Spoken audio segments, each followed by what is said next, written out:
Howdy friends, Tyler Grant here. Thanks for joining me this week on Jam Play for our live lesson of the week. And we're going to be digging into the style of Clarence White. If you're not familiar with Clarence, you should definitely check him out. He recorded quite a bit in the 1960s and early 70s, and tragically he died young, so the recordings are limited. His band was called the Kentucky Colonels. His older brother Roland White played the mandolin. Clarence played the flat-picking guitar.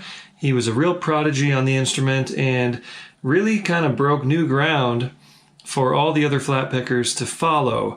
Players like Tony Rice, David Greer, and some of the greats from the subsequent generation were heavily influenced by him.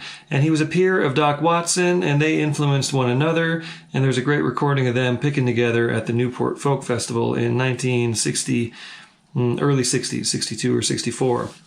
And Clarence is also hugely influential on the Telecaster electric guitar in the country style. And he played with the Byrds on their Sweetheart of the Rodeo album and several albums after that up until the early 70s. And we're going to explore the flat picking style, of course, and let's get right into it. So we're going to be in the key of G. Some of the things that define Clarence's style are use of a lot of blues notes and also really neat rhythmic syncopation. So we'll be getting into that when we get into this solo. So in the key of G, why don't we check out the chord progression first. This is a progression we haven't used yet in this series, but it's one of the most common chord progressions in bluegrass style, called a 1-4-1-5. And we're in the comfortable key of G here. So your 1 chord is a G chord.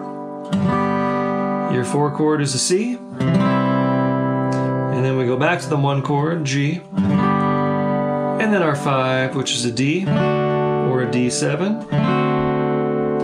Okay. So if we pull up the lead sheet for this guitar break, it's not exactly a lead sheet, it's an arrangement. But we'll pull up the arrangement, you'll see the chords written on the top of the page. I've gone ahead and added some suggested G7s in there, so you'll see those. Really all this is a measure of G, a measure of C, a measure of G, a measure of D. Then again, a measure of G, measure of C, and then a split measure, G, D, back to G. So here we go. Let's go ahead and strum through this. We're going to be using the boom strum rhythm. And just to review, if you haven't been with us in this series yet and you don't know the boom strum, we're just alternating the root note with a strum and the fifth with a strum. So bass, strum, fifth, strum. And that happens on each chord. So on the G chord, it's your low G, strum, open D, strum, G, strum, D, strum. On the C, it's your C bass note, and then you reach down for that. And so you boom strum on a C chord. On a D chord is the open D, A, strum on a D7 here, of course. Your 5 chord can always be a 7th, or it could just be a straight triad, either way. So let's play through the rhythm, just looking at the chords above the notation. Ready and a go, and G, G7, C,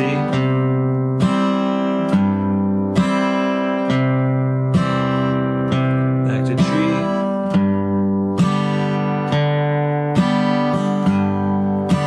on to a D7,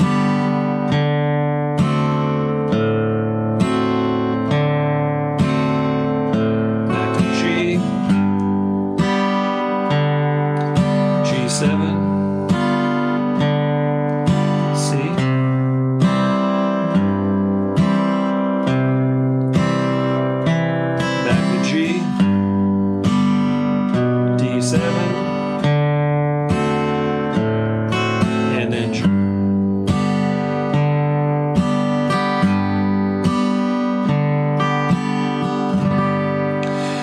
So you'll hear on the rhythm track, and also what I just played, I'm not always going root 5. Sometimes I'll use the third, sometimes I'll play the root note twice in a row, and there is a rhyme and a reason to this, and that can be explained in great detail on my courses on jam play. So if you're a member, check out the Bluegrass Flat Picking Method or the Bluegrass Rhythm Survival Guide, and I will lay out those very simple sort of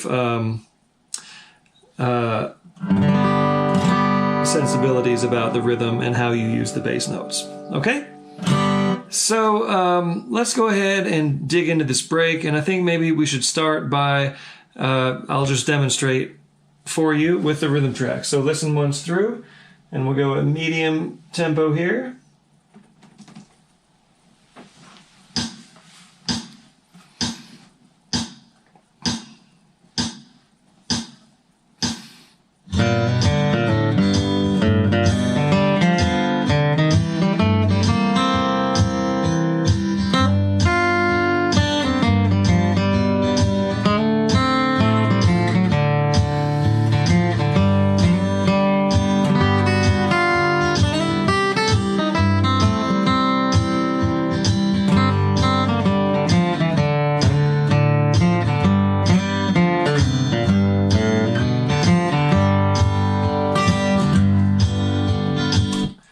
Okay, now you've heard it in context. You hear there's a little bit of syncopation. There's some nice bluesy notes using a minor pentatonic kind of mentality.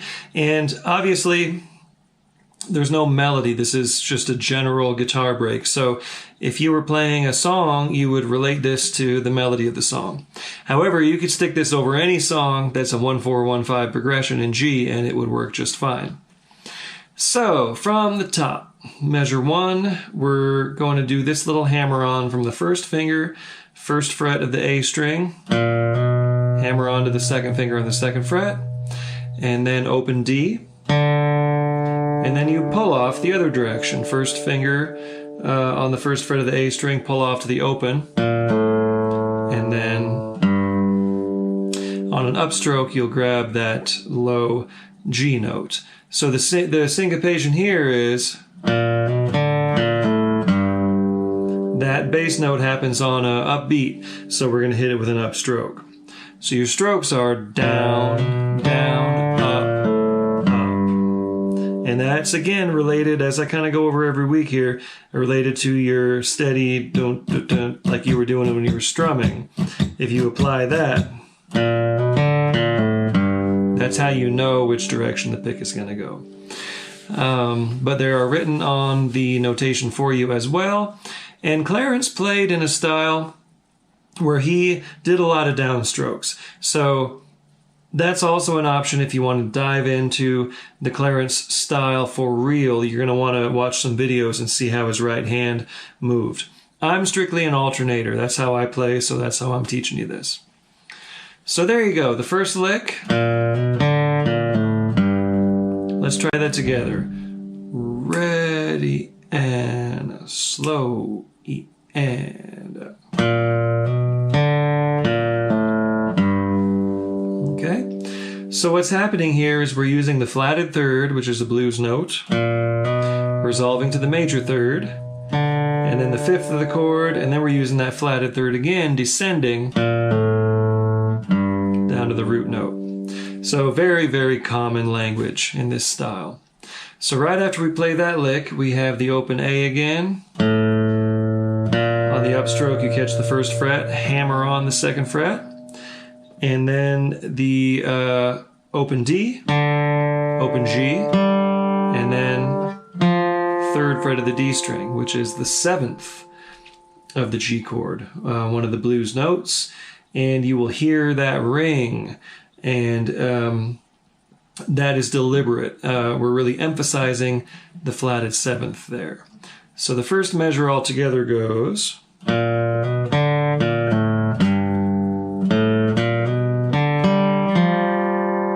Okay. So pick strokes, it's down, down, up, up, down, up, down, up. Okay. So at this tempo, it doesn't really matter that much. So don't sweat it too much with the pick strokes for now. Once we get up to tempo, you're going to find which way is easiest for you, and following my guideline, might really work for you. It works for me. First measure all the way through, really slow. Ready and slow, E and.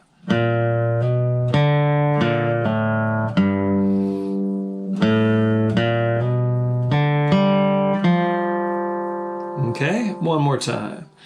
Ready and slow, E and.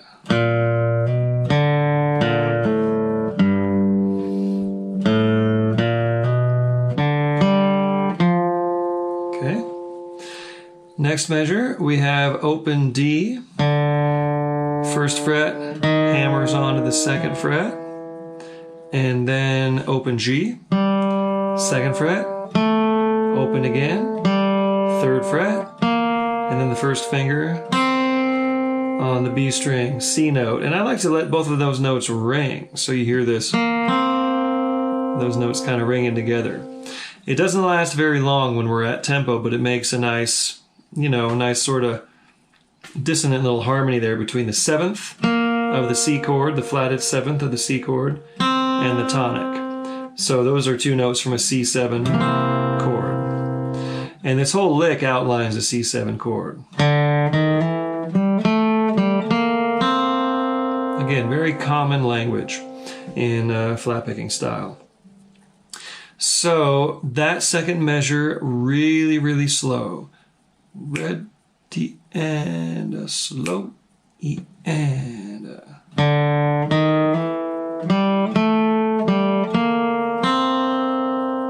Okay, one more time, even slower. Ready and slow, E and.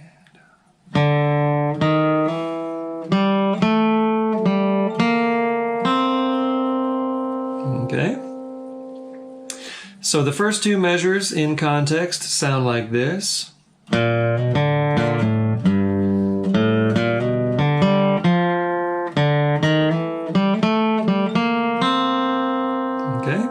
So let's try that together, nice and slow.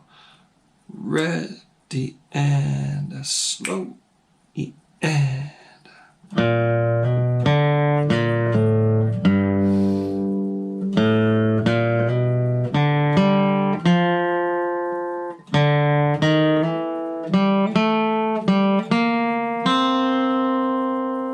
Okay, one more time, nice and slow.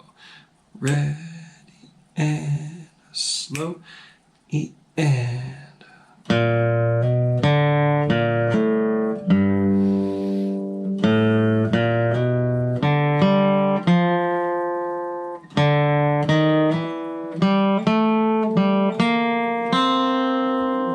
All right.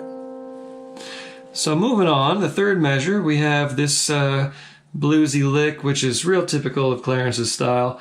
Hammering on the first fret of the B string to the third fret, and then playing the F note with your first finger and kind of letting both of those ring. Separate, but then ringing together once you play them both individually. So again, hammer on first fret to the third fret of the B string, and then kind of flatten your first finger to play that first fret of the high E, and that's ringing, and then you'll descend with a pull-off from the third fret of the B back to the first.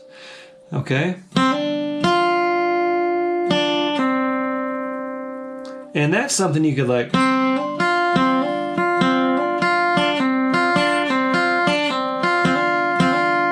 really milk for, several beats if you were improvising. So, and then we've got this little bluesy lick. Pretty self-explanatory. The flatted third of the G chord, which is the third fret of the G string. And then that third fret of the D string. Back to the open G. So, in context, that third measure sounds like.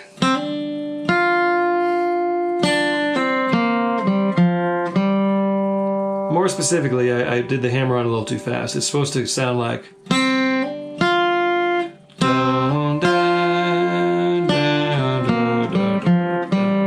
Some hammer-ons are quick, and I'll specify those. This one is in rhythm like that. One more time.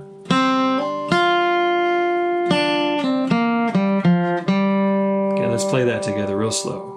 Ready, slow, E and.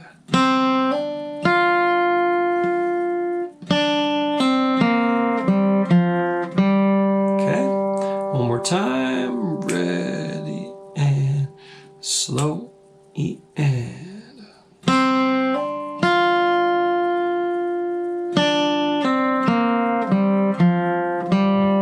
Okay, moving on to the fourth measure. We're on the D7 chord, and by the way, that measure we were just on is totally outlining a G7 chord, so that's meant to sound really bluesy. So here on the D7 chord,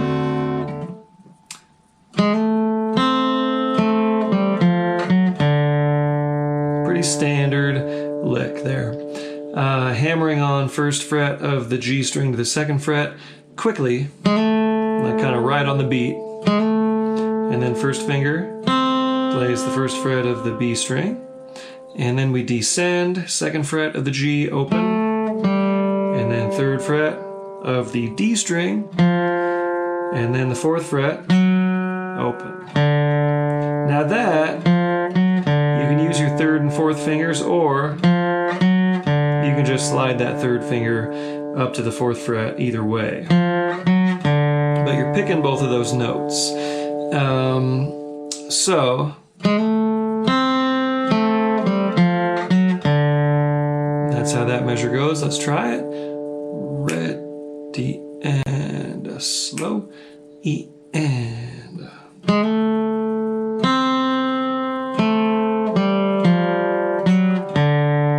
Okay, one more time. Ready and slow, E and.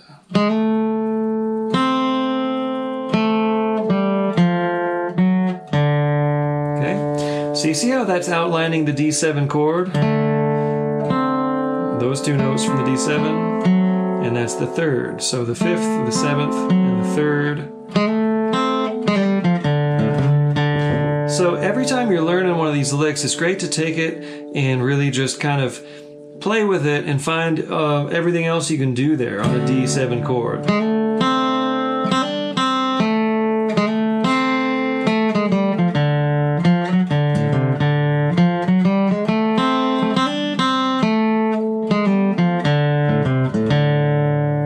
A few little ideas based on that.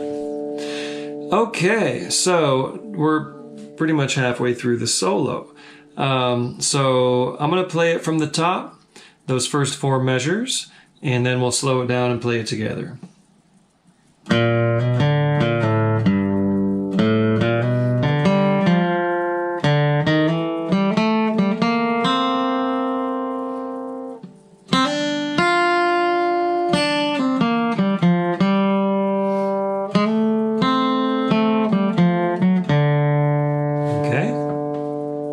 Nice and slow. Here we go. Already and go, E and.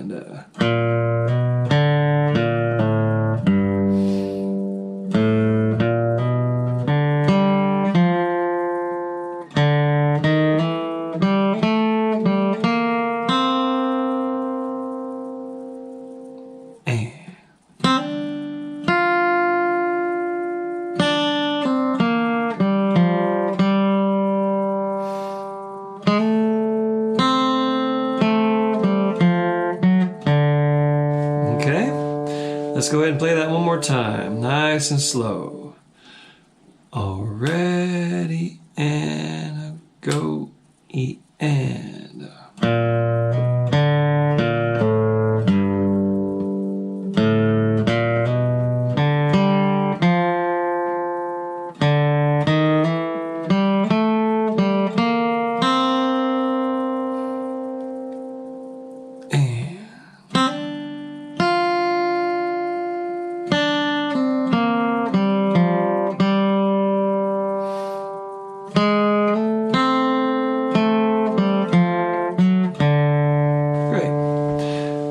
So I'm kind of sticking to a lot of the low strings, and again, that's part of the whole low Clarence theme here. Now, on some of these licks, especially measure 3, you can always add that G string, you know, to that kind of lick. You can always do a slide instead. You know, the idea is to learn this language and figure out what to do with it. You don't have to necessarily use any of these licks in your own playing as they are exactly. You can find other ways to do them, so it helps to really understand what's going on there. You know, you could play something like,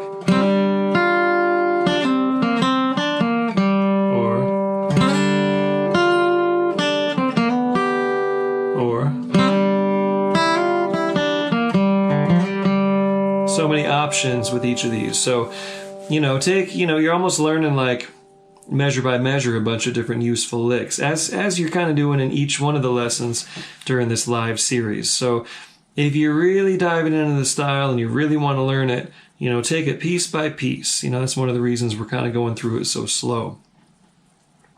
So one more time, let's play those first 4 measures, and let's go ahead and do it with the rhythm track at the slowest tempo. Here we go.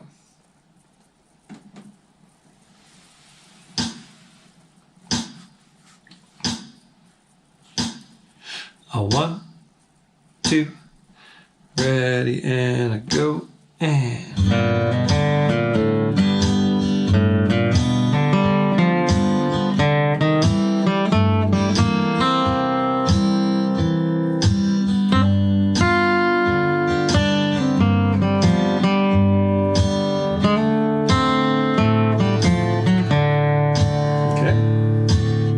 That's it. This is a short break because if I went twice through the form, it would be way too long for this lesson.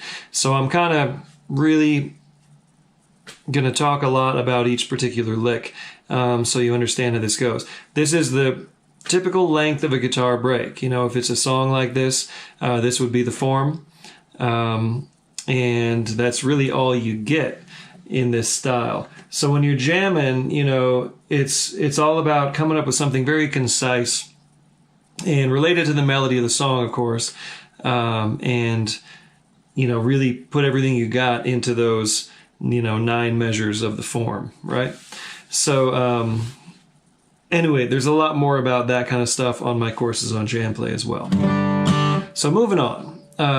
Measure 5, second measure of the second system. We got this lick.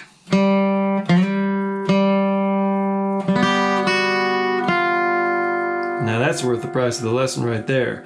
That's the thing that Clarence would do, and pretty typical kind of allusion to the G7 chord, walking down by half steps. So from the beginning of that measure, well, there's also pickup notes. So those are the pickup notes to the measure. Open D, 3rd fret, open, and then open G. Now, slide with your 3rd finger from the 3rd fret of the D string to the 5th fret, and then the open G. So, that's the way that measure opens. And then we've got this lovely lick where you do a kind of a strum from the open D all the way up to your 3rd finger on the high G note there. And on the upstroke, you catch the 2nd fret, and then on the next downstroke, you got your 1st fret. So that's walking down from the root note to the flatted 7th by half step using chromatic passing tones. Okay, so the measure with the pickup notes goes...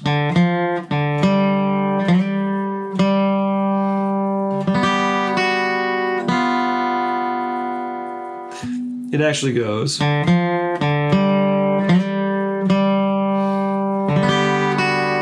That's better. Get a nice big strum on that. Okay, so let's try that together. It'll come in on the ready and a go, E and a. Okay, so here we go. Ready and slow.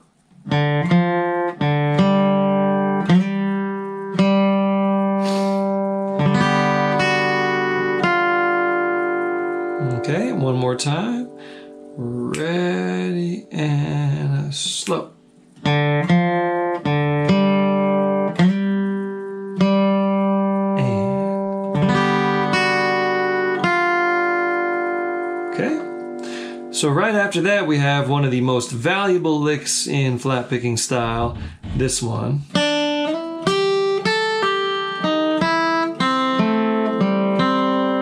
Okay, so you start by taking your third finger there on the 3rd fret, slide up to the 5th, and then first finger there on the high G note, and then your 3rd finger will pull off from the 5th fret to the 3rd fret. You can pick those if you want, but Clarence's style had a lot of hammer-ons and pull-offs, so that's what I'm doing. Pull that off, and then your 2nd finger will play that 4th fret of the B string, and then open E, and that allows you to shift back down to your 1st finger on the C note, and then those 2 notes there, 2nd fret of the G, open G, like so.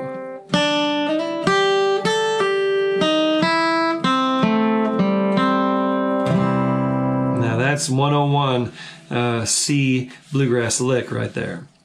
And that is like, you know, there's lots of different ways to play that lick, and this is kind of, you know, the way Clarence might play it. With that kind of timing and with that little pull off in it. So, let's try that together. It's going to come in on the 4 E and. So, ready and go.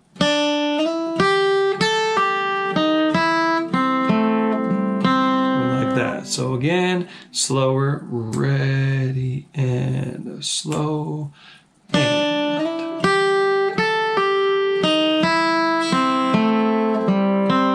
Okay, one more time, ready, and slow.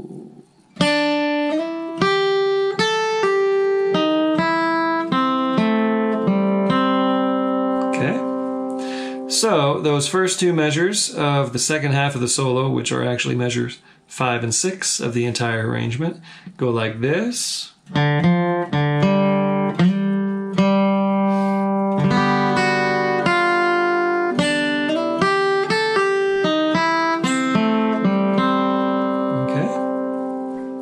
So notice when I'm going here, it sets me up perfectly for the 3rd finger to go to this lick. And that open E allows you to shift back very easily. So there's technical reasons why we put that lick there right after the one we just played, but there's also really nice harmonic reasons. That's the flatted 7th of my G7 chord. And what does that resolve to? It resolves to the open E string on a C chord. So when I do that, there's that resolving note. I'm sliding up to it. And then just getting into some nice C material. So that is the reason why, or in other words, that's how that works harmonically. That flatted 7 always resolves to the 3rd of the next chord, which is a 4th higher. So to get not too technical about it, your G7 is going to resolve to the E note of the C chord. Okay? And that's what we're doing. So here we go. Let's play the lick, and I'm going to count it in, those 2 measures. Ready and slow.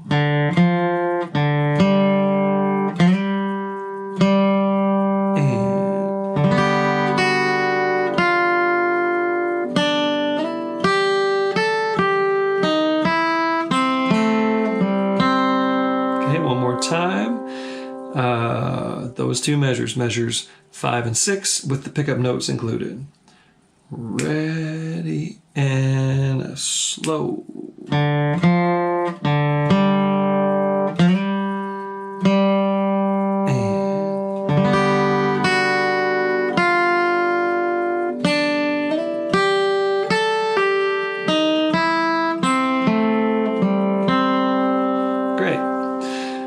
So now we're on the home stretch, the last 2 measures.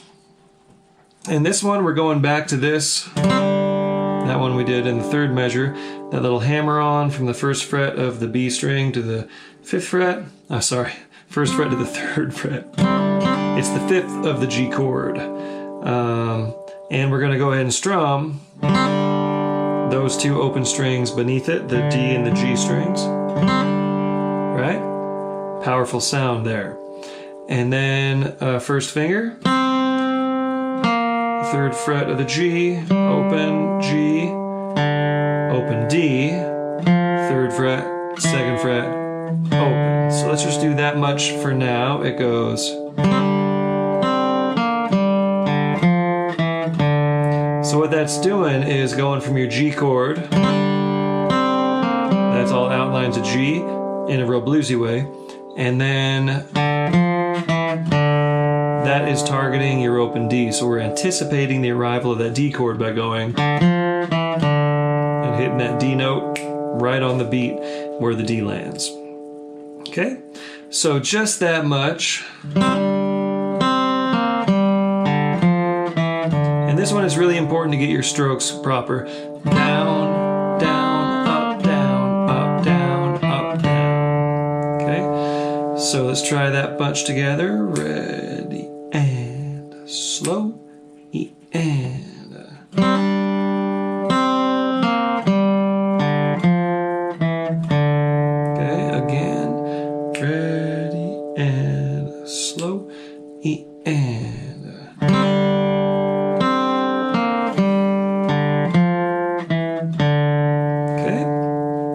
So then that's our split measure, the G chord, and then this 3rd and 4th beat is over a D chord, and we just played that D note right on the 3rd beat, and then we slide quickly from the 3rd fret of the A string to the 5th fret, which makes a unison of that open D.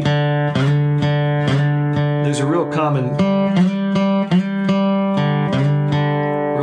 things to do in this style. Open D, slide up to the 5th fret of the A string, open D again, and then 3rd fret. And you can let all that ring and use your first finger there to play the 3rd fret of the D string. And then you release it all to play the open G. So that entire measure, the first measure of the 3rd system, and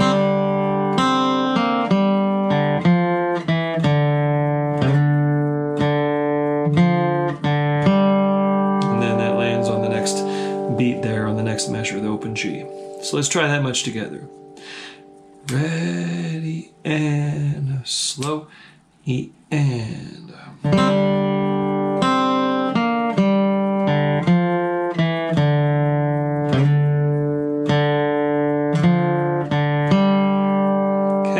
Time. Ready and slow, E and.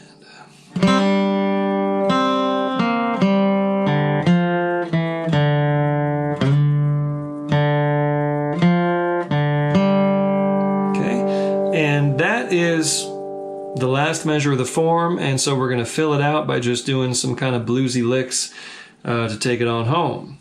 So we just played the open G string. Now we're going to do this little quick slide from the 3rd fret of the D string to the 5th fret, and then we'll go with our first finger, play that 3rd fret again, and then we'll slide quickly. Well, this is going to be a timed slide from the 5th fret of the A string, slide down a whole step, 1st fret, and then that lands you on the low G note. So that's what that sounds like in context. Then we have a regular old G run. This one we're doing a particular version of it with slides. It's a hammer on from the open to the 1st fret and then a slide up. This one's especially useful going at fast tempos because it doesn't take much with the picking hand. And then open D, 3rd fret, open, D again, G. That is our closing lick. So this last measure goes.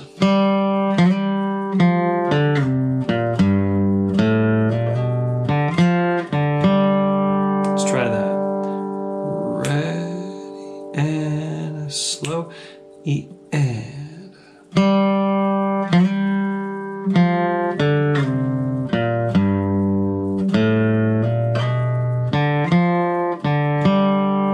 One more time. Ready and slow, E and.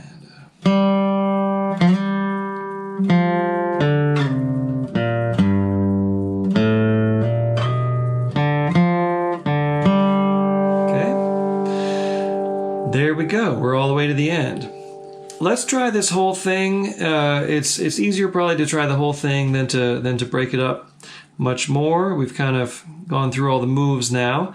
So let's take it from the top without the rhythm track, just to go really, really slow and deliberate. Okay, count you in. Ready and go, E and.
So now let's try it with the track. And again, if you're a Jam Play member, you can come back and access this entire lesson on the archives. You can download the notation, you can download the rhythm tracks, so you can really dive in and master this if that's what you're after.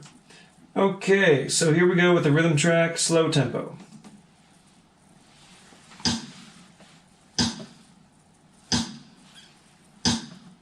One, two, ready and go and.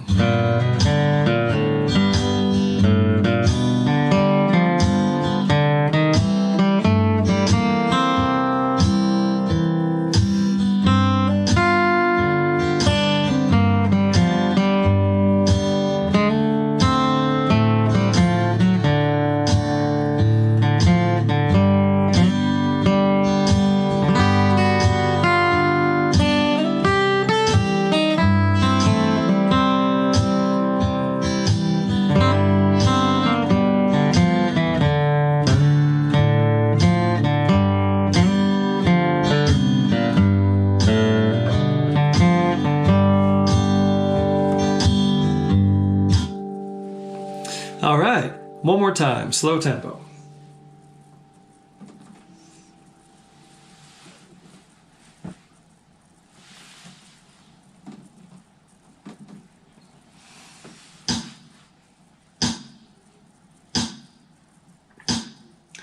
One, two, ready and go and.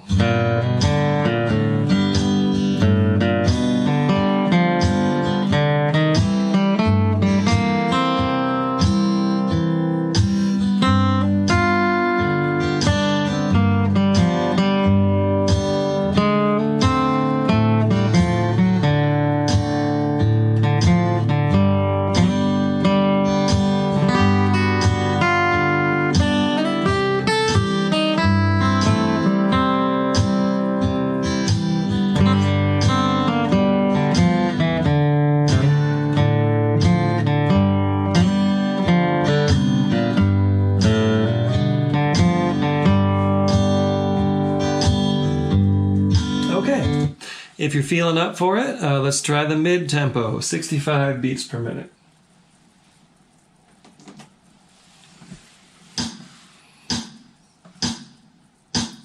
A 1, 2, 3, and 4.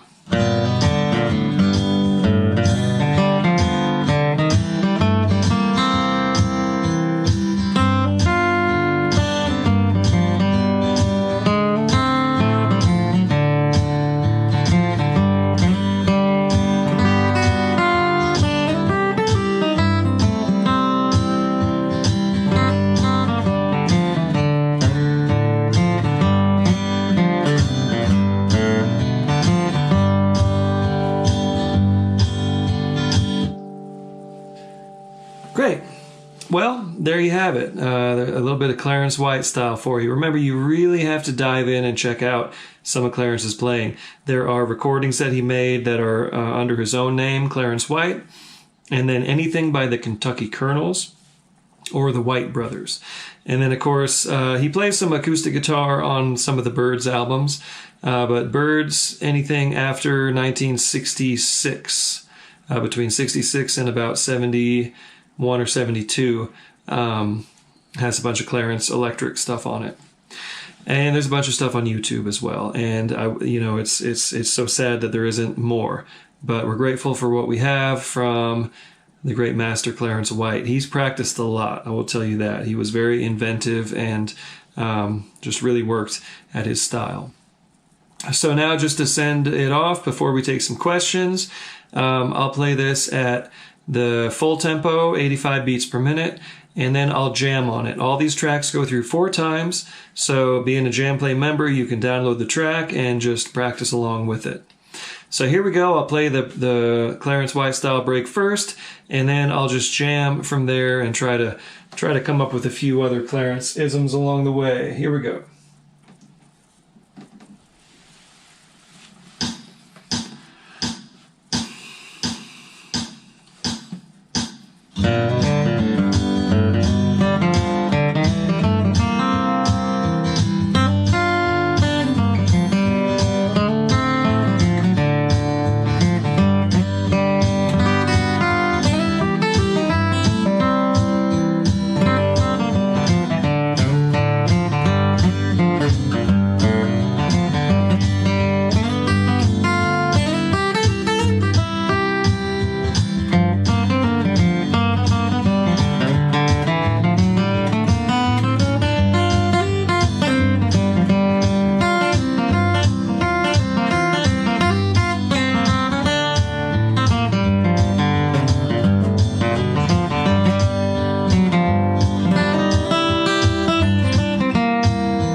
Okay, that was fun. That was all right. I bet you if I picked on that a few more times through, it would get that much better.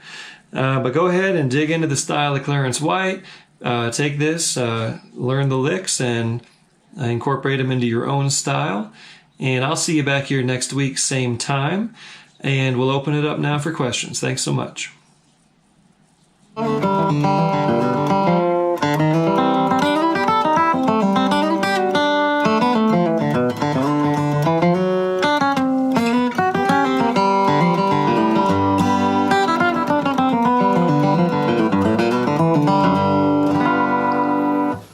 Hey everybody, we got some questions coming in. Let's see here. From Bimjeem 54. This seems more bluesy than other solos we've learned. Is this a hallmark of Clarence's style? And would you consider this non-traditional? Yes, both questions are true. Clarence really bluesed things up quite a bit. This was kind of happening in the 60s with a lot of players. Great mandolinist David Grisman, Clarence White on guitar, and then subsequently Tony Rice and other players who kind of followed that genre, who really bluesed things up. And yes, I would definitely consider this non-traditional for bluegrass style. But when you're talking about that, it comes down to, well, the blues is a tradition as well. So it's sort of like crossing genres. But definitely Clarence broke a lot of new ground in bluegrass flat-picking guitar style. All right, any other questions out there? I'll just sit here and noodle for you.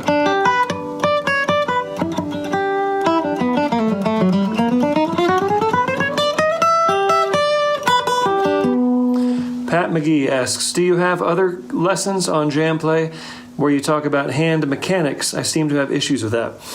Yes. On the jam play site, look at my bluegrass flat picking method and also the bluegrass flat picking survival guide. Either one of those, pretty early on in the series, either lesson 2 or 3, in each one of those, I get into the mechanics of the picking hand and the fretting hand. We go through what I call my calibration exercises, which are very, very simple little exercises that I do every day when I'm warming up. So check those out on Jamplay. Bluegrass Flat Picking Method, Bluegrass Flat Picking Survival Guide. Big Air, do you pay attention to rest strokes and free strokes in bluegrass? Oh, definitely. And if you watch any videos of Clarence White, you'll see he's using a lot of downstrokes, a lot of rest strokes. And the reason is, in those days, they didn't plug in their guitars. They were playing on microphones, and they needed that guitar to really ring out. So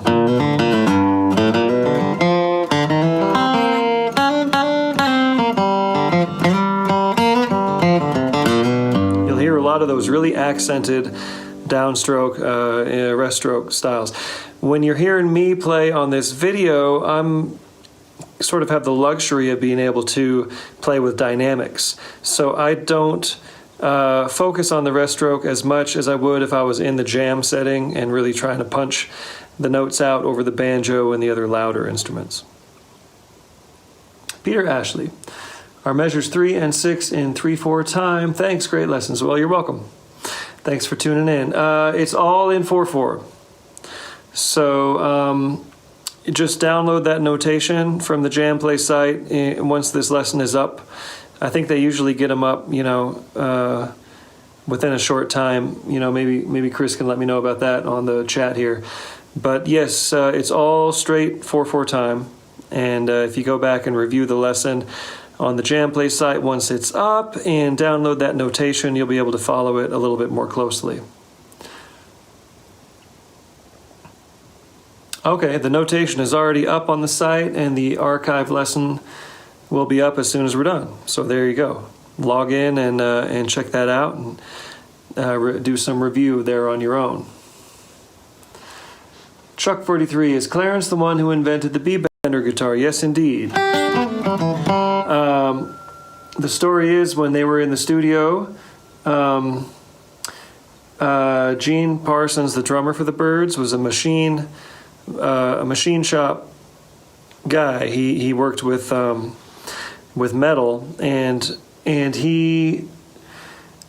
Clarence had this lick that he would do by bending the string behind the nut. I can't demonstrate very well on the acoustic guitar, but on the Telecaster you can bend that up a whole step. And he wanted to do this lick up the neck, so he had Parsons come by and push on the string in the middle of the solo to make that bend. And so the two of them worked together to create the Parsons White B-bender, which was the first patented B-string bender, and I believe you can still get that very same B-bender from Gene Parsons. There are others as well, of course, Joe Glazer in Nashville, and many other manufacturers who make versions of the B-string bender, or in those days, as they called it, the pull string. But yep, Clarence was the mastermind of that. Jason Ferguson, I'm new to bluegrass, but is there a standard time to go to using a capo for certain keys, or is it only to transpose for the singers? Yeah, there's a lot of considerations for the capo. We like to play in open G, open D, and open C tuning in bluegrass guitar as much as possible. So depending on what key the tune is in, we will capo up so we can play in one of those positions.